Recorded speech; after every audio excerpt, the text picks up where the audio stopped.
E aí, galera, beleza? É, Hoje a luta está sendo muito grande para conseguir gravar esse vídeo, porque tá ventando muito, a câmera fica caindo. Tô recomeçando pela quarta vez o vídeo. Tem muito ruído em volta, por isso eu tô segurando o microfone na mão para o áudio ficar ok para vocês. Então, como vocês já viram no título do vídeo, eu vou relatar as minhas experiências com entrevistas de emprego aqui em Portugal. E o mais legal é que as minhas experiências foram para funções distintas. Então, vocês vão ter mais ou menos a noção dessas áreas que dizem serem as áreas mais fáceis para os novos imigrantes que estão chegando conseguir uma vaga de trabalho. Então, vamos lá. A minha primeira experiência, assim que eu cheguei em Aveiro, eu moro em Águeda, que fica em Aveiro, nós fomos para o centro de Aveiro para eu entregar currículo na restauração, que são os restaurantes daqui. Eu entrei num restaurante X, não era chique, assim, era um restaurante ok. Tinha uma pessoa na recepção, eu falei com ela, perguntei se eu podia deixar um currículo, e ela disse assim, olha...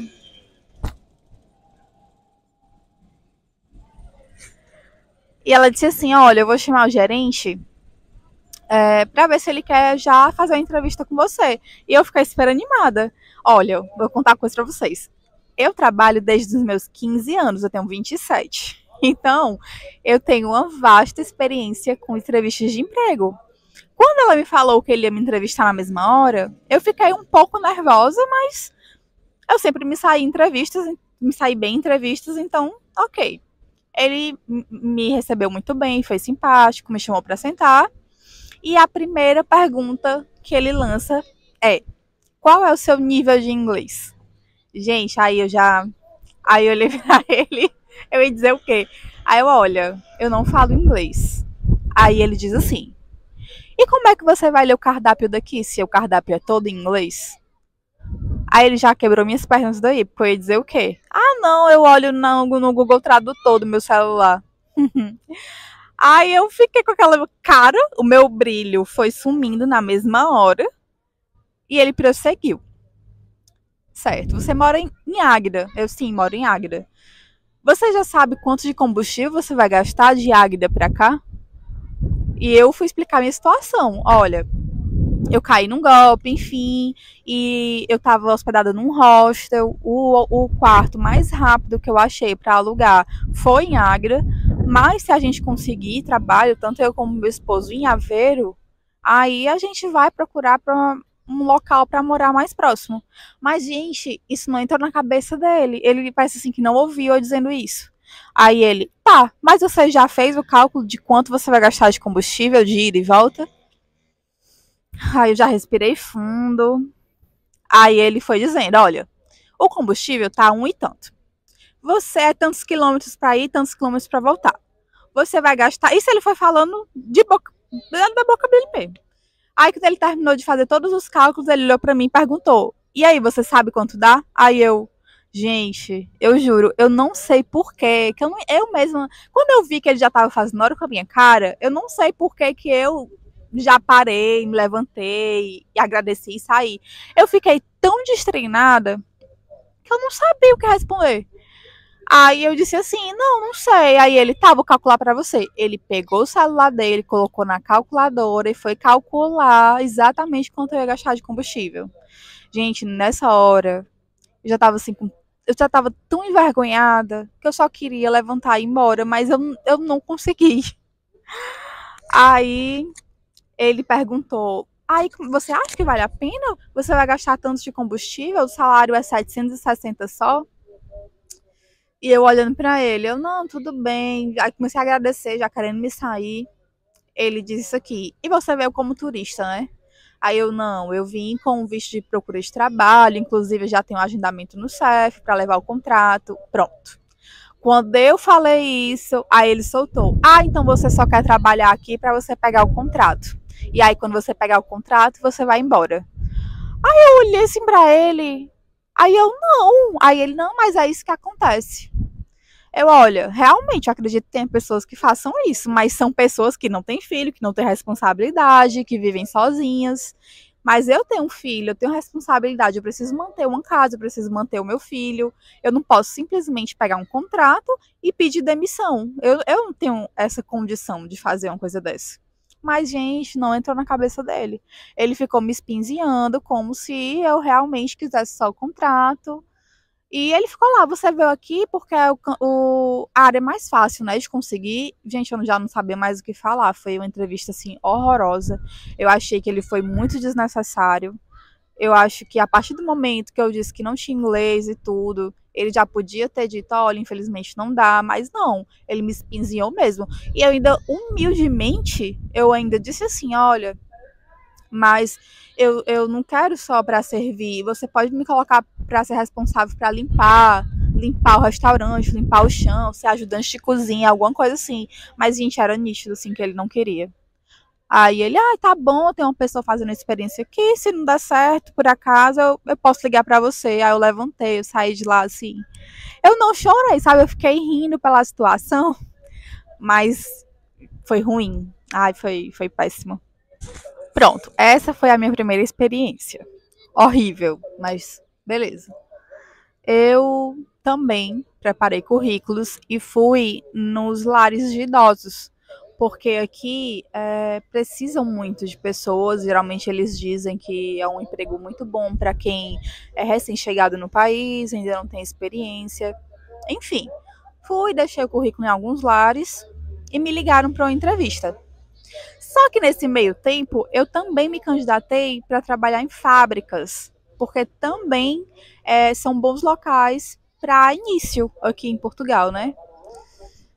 Me ligaram para ir nessa entrevista num lar de idosos e me disseram, olha, é na Santa Casa, não.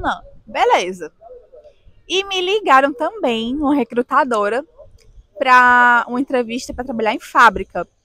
E a entrevista era exatamente no mesmo dia. Do lado de idosos era às 8h50 da manhã e o da fábrica era às 11 horas da manhã. Aí eu, não, então dá para me conciliar. Aí, beleza, chegou o dia da entrevista, eu fui para Santa Casa aqui de Águeda. Cheguei lá, me apresentei, disse que tinha ido para entrevista e tudo, me sentei lá, me pediram para aguardar. Gente, eu esperando. Eu cheguei lá, eram umas 8h10 da manhã. Deu. A entrevista era 8h50. Deu 9h20, 9h30, nada de ninguém me chamar. E eu fui perguntando, olha, eu vim pra entrevista, ninguém me chamou ainda e tal. E a mulher, você tem certeza que era aqui? Gente, quando ela me perguntou isso, aí eu, pronto. Quer ver como eu vim pro lugar errado? E foi dito e feito. Ela pegou, fez eu ligar no número que me ligou pra entrevista na frente dela, pra vergonha ser maior. Eu liguei e a pessoa, não, era aqui em Oliveira do Bairro. Se vocês vissem o olhar da mulher pra mim, tipo assim, sua burra, eu sabia que não era aqui?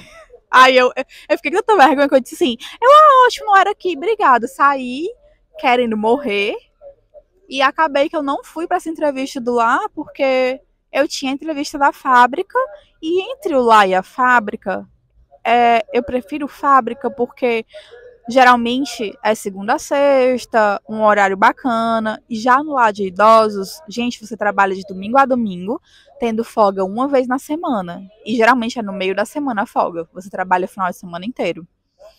Então eu dei preferência para o da fábrica.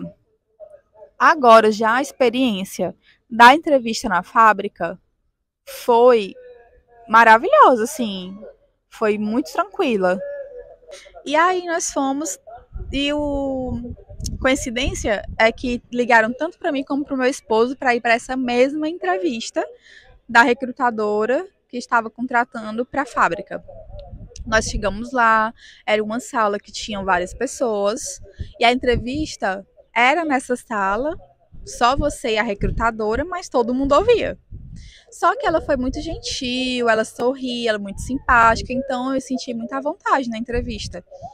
Foi muito tranquila.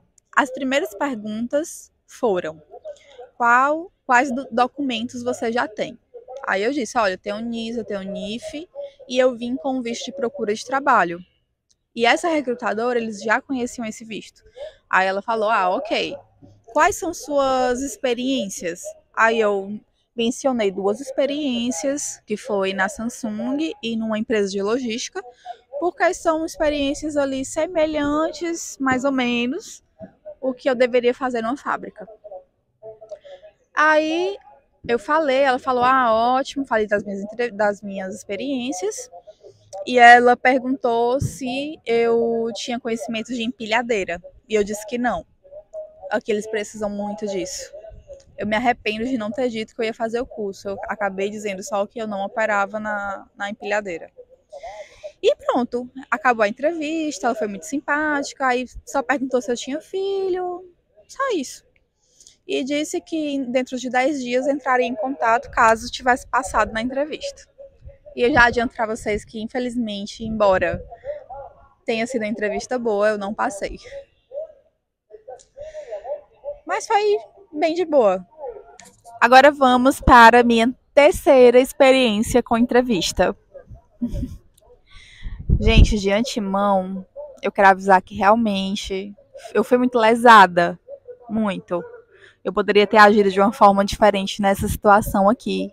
Mas, enfim, aconteceu e eu quero compartilhar com vocês para que vocês tenham mais atenção do que eu. Eu me candidatei também para assistente de loja, uma vaga que surgiu, porque eu tenho muita experiência com atendimento ao cliente, organização de loja, enfim. E elas devem ter visto isso no meu currículo, me ligaram para marcar uma entrevista para o mesmo dia, para as 15h30 da tarde. E eu fiquei super animada, porque era uma vaga muito boa.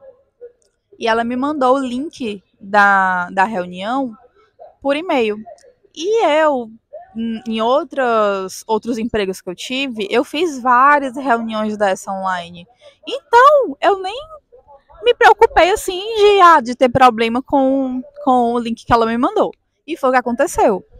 Eu acessei o link às 15 horas e aparecia só conectando e nada de entrar. Aí eu pensei, não, deve ser porque ela não está na sala e aí eu não estou conseguindo acessar, porque ela precisa autorizar a minha entrada. Esperei dar 15h30, que era o horário que ela entraria na sala e eu conseguiria entrar. Deu 15h30, eu fiquei lá tentando acessar e continuou conectando, não entrei na sala. Eu liguei para ela. Olha, eu tô tentando acessar, mas só dá conectando, desde cedo eu tento. Gente, ela disse assim, eu entrei na sala, você não estava e eu já saí. Tá, mas o link que você me mandou deu problema e tudo. Ela, agora você tem que aguardar. Aí eu desliguei. Gente, eu fiquei assim tão triste. E ela nunca mais retornou a ligação, óbvio. Deve ter encontrado alguém, né? Ou achou que era mentira minha, que eu tinha me atrasado. Enfim. Eu fiquei arrasada nessa. Fiquei assim, o dia pensativa, me culpando. Mas são erros que nós cometemos. Eu poderia ter ligado para ela mais cedo. Mas foi isso, né? Agora serve de lição. Se acontecer novamente, eu não vou agir dessa forma. Na mesma hora que não conseguir entrar, já vou ligar para a pessoa. Pronto, essa foi o que? A terceira experiência, né? E a última experiência que eu tive agora foi com a entrevista para trabalhar no lar de idosos. Me ligaram de uma empresa aqui, X, e eu já sabia qual era, eu sabia que não ia errar o endereço dessa vez. Eu cheguei lá, elas já foram 2 pessoas que me entrevistaram, 2 mulheres, elas já eram bem sérias, assim. Eu fiquei um pouquinho tensa, mais que normal, né? Nunca tinha participado de uma entrevista para cuidar de uma pessoa idosa. E a experiência que eu tinha era com a minha avó. E então a primeira pergunta que elas fizeram foi quais documentos eu tinha, que geralmente, acho que pra galera imigrante eles devem perguntar isso de primeira sempre. Aí eu relatei que tinha NIS, NIF, visto de procura de trabalho, o agendamento não serve para levar o contrato, tudo ok, para pegar a residência, né? E a segunda pergunta foi, quais experiências você teve cuidando de idosos? Eu relatei a experiência que eu tive. Depois ela me perguntou, diga 3 coisas necessárias para cuidar de um idoso. Eu respondi. Depois ela me perguntou se eu tinha carta de condução e viatura própria, carro, porque talvez eu poderia ser escalada para trabalhar na parte da noite, os finais de semana, quem ficaria com o meu filho. Depois ela perguntou o endereço de onde eu morava, anotou tudo lá e disse que se eu tivesse passado na entrevista, ela iria me retornar alguns dias depois. E também não retornou, gente. Infelizmente. Mas é isso. Essas foram as experiências que eu tive. Para vocês terem mais ou menos noção de cada área, como são as perguntas que eles fazem, o que eles procuram. Ainda não passei nenhuma, infelizmente. Mas já vai dar tudo certo. E é isso. Se vocês gostam desse tipo de conteúdo, clica no joinha para ajudar a divulgar. Comenta aqui. Se tiver alguma dúvida, pode comentar que eu tiro as dúvidas. Me segue no Instagram, que no Instagram eu sempre estou postando a minha rotina. E tem muitas pessoas que me mandam dúvidas e eu tiro no direct sem problema nenhum. E se inscreve no canal se ainda não for inscrito para você sempre receber a notificação de quando estiver vídeo novo. E é isso, gente. Obrigada por ter assistido até aqui. Um beijo e até o próximo vídeo.